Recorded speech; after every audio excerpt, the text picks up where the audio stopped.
नमस्कार, मी विकास. आज व्हिडिओ बनवण्याचं कारण की कोल्हापूर जिल्ह्यातील नांदणी जे गाव आहे ते शिरोळ तालुका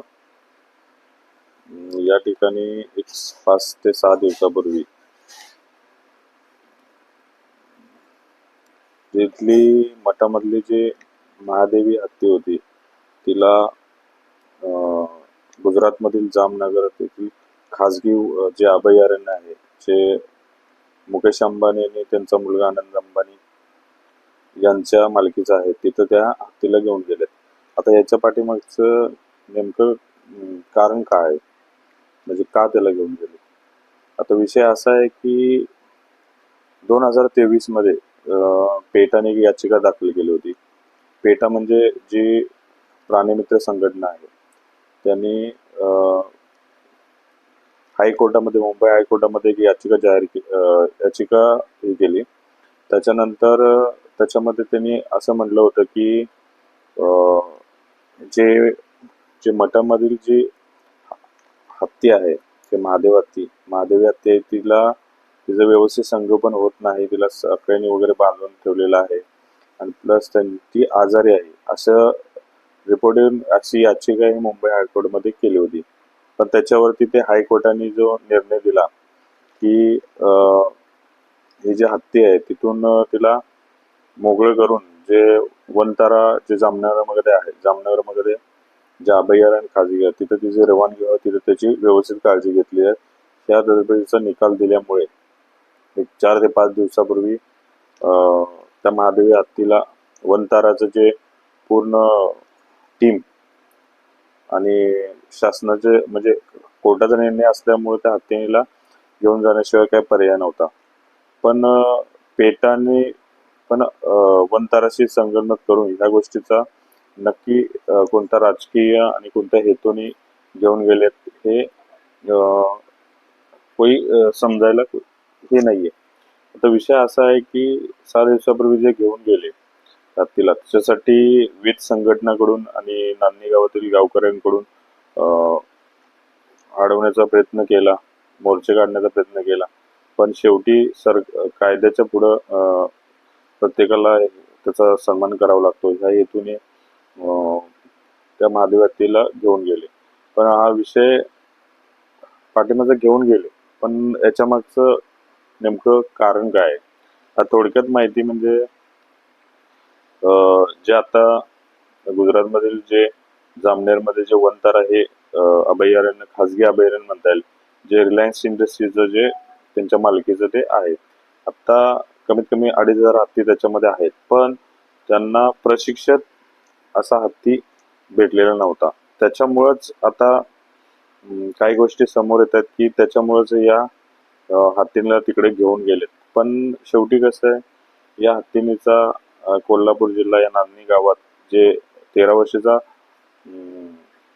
जो इतिहास आहे या मठाला, ज्यावेळी अकबर जो बादशाह होता त्यांनी या मठासाठी एक हत्ती दिला होता, तेव्हापासून ही परंपरा चालू राहिलेली आहे. पण हे घेऊन गेल्यामध्ये सामान्य लोकांमध्ये आणि उद्रेकाची भावना पसरलेली आहे आणि प्रत्येकाने आता एक निर्णय घेतलेला आहे की जो हत्ती जे अभयारण्यात घेऊन गेले त्यासाठी आता जे रिलायन्स जिओ म्हणून ते जे स्कीम आहे त्याच्यामध्ये त्यांना आता सध्या त्याचा विरोध होत आहे. तर तो काय केले लोकांनी, जे लोक जे कोल्हापूर जे नांदणीपासून सुरुवात केलेली आहे त्याच्यामुळे भावनेचा विचार करून हा हत्तीला परत घेऊन येण्यासाठी त्या गावामध्ये याच्यासाठी त्यांनी जिओला बायकॉट करण्याचा प्रयत्न केला आहे. जेवढे पण काय जिओचे सिम कार्ड्स आहेत ते एअरटेलमध्ये पोस्टपोन करतायत. त्याच्यामुळं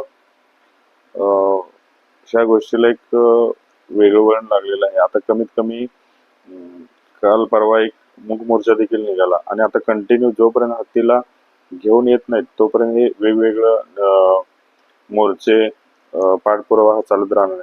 त्याच्यासाठी आता ज्या नांदणी गावाचा जो विषय होता जो हत्तीचा, तो आता हळूहळू कोल्हापूर जिल्ह्यामध्ये पसरत आहे. तसेच आजूबाजूचे जे जिल्हे आहेत, सांगली म्हणा, सातारा, या ठिकाणी पण हळूहळू जे महादेव हत्तीला परत आणण्यासाठी नवीन नवीन मोर्चे काढण्यात येत आहेत.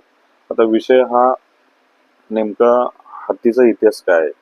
हत्ती किती वर्षापासून या मठाशी आणि तिथल्या आजूबाजूच्या गावाशी त्याचा संबंध जुळलेला आहे. एक प्रेमाचं नातं होतं.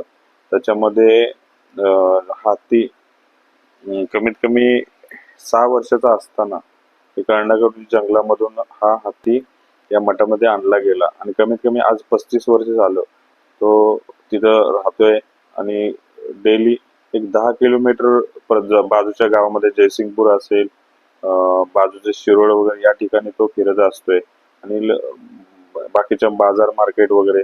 पण हे या गोष्टी अचानक घडल्यामुळे नागरिकांमध्ये एक मोठा संताप व्यक्त केला जात आहे.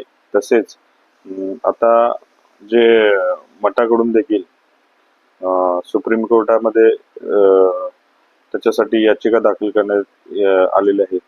याचा कुठेतरी हा लोकभावनेचा विचार करून या हत्तीला परत आणण्यासाठी प्रयत्न केले पाहिजेत, अशी देखील आमची देखील इच्छा आहे. आणि सर्व जे हत्तीप्रेमी आहेत, तसेच जे काही हत्ती बचाव समिती आहे, आता हळूहळू प्रत्येक दिवशी जोपर्यंत हत्ती येत नाही, काही ठिकाणी स्वाक्षरी मोहीम चालू केलेली आहे की हत्तीला आणण्यासाठी. आणि त्याच्यानंतर आता आजच सकाळी जे कोल्हापूर जिल्ह्याचे जे पालकमंत्री आहेत, प्रकाश आंबेडकर, जे आरोग्य मंत्री आहेत, त्यांनी देखील हत्ती आणण्यासाठी पाठपुरावा राज्य सरकार देखील करेल. पण याच्यात विषय असा आहे की नेमकं 35 वर्ष झालं पेटाला काय हे सुचलं नाही याचिका करण्याचं, की हत्तीची व्यवस्थित दखल घेतली जात नाही किंवा काय. यांचं प्राणीमित्र यांचं जे दया आता आली यांना, एवढे दिवस ते झोपले होते का? कारण 35 वर्ष लोक सांगतायत, लोक बघतायत, आजूबाजूचे होतात. हा जे महादेव हत्या आहे, प्रत्येक सर्वधर्मीय कार्यक्रम, तसेच जे जैन समाजाचा जो पंचकल्याण वगैरे कार्यक्रम असतो, त्याच्यामध्ये देखील या हत्तीला मोठं प्राधान्य होतं. आणि हत्तीने खूप दिवस याच्यामध्ये खरोखरच लोकांमध्ये त्याच्याबद्दल चांगली भावना आहे. काही ठिकाणी असं दिसून आलंय की काही लोक जेवण देखील करत नाहीत या हत्तीच्या प्रेमापोटी. खरोखरच या हत्तीला आणण्याचं काम सर्वांनी मनापासून प्रयत्न करत आहेत. आणि राज्य सरकारला देखील विनंती केलेली आहे की, आणि सुप्रीम कोर्टाला देखील विनंती आहे, त्याच्याबद्दल ठोस काहीतरी निर्णय घेऊन हत्तीला आणण्यासाठी प्रयत्न करावेत. आणि आता लोकांनी कोल्हापूर जिल्ह्यातच जिओला बायकॉट केलेला आहे. तसेच अजून हळूहळू प्रत्येक जिल्ह्यामध्ये जे कोणी हत्तीप्रेमी असतील, जे प्राणीप्रेमी असतील, त्यांनी 100% या गोष्टीत उद्रेक हळूहळू होणार आहे. तरी सरकारने आणि प्राणीमित्र जे प्राणीप्रेमी हे दखल घेतली पाहिजे आणि खरोखरच या महादेवी हत्तीला परत त्या मठांमध्ये, जो 13 वर्षाचा जो इतिहास आहे, तसेच महाराष्ट्र आणि कर्नाटक बाउंड्रीवरचे जवळजवळ 748 गावांचं जे तिथं जे धर्मस्थळ आहे, त्या ठिकाणी तो हत्ती परत यावा. आणि खरोखरच यासाठी वंतारा खाजगी जे अभयारण्यांचं जे टीम आहे, त्यांनी देखील याच्यामध्ये पुढाकार घेऊन तो हत्ती त्यांना परत देण्यासाठी 100% प्रयत्न करायला हवेत. एवढंच सांगून मी इथं माझे शब्द संपवतो. जय हिंद, जय महाराष्ट्र.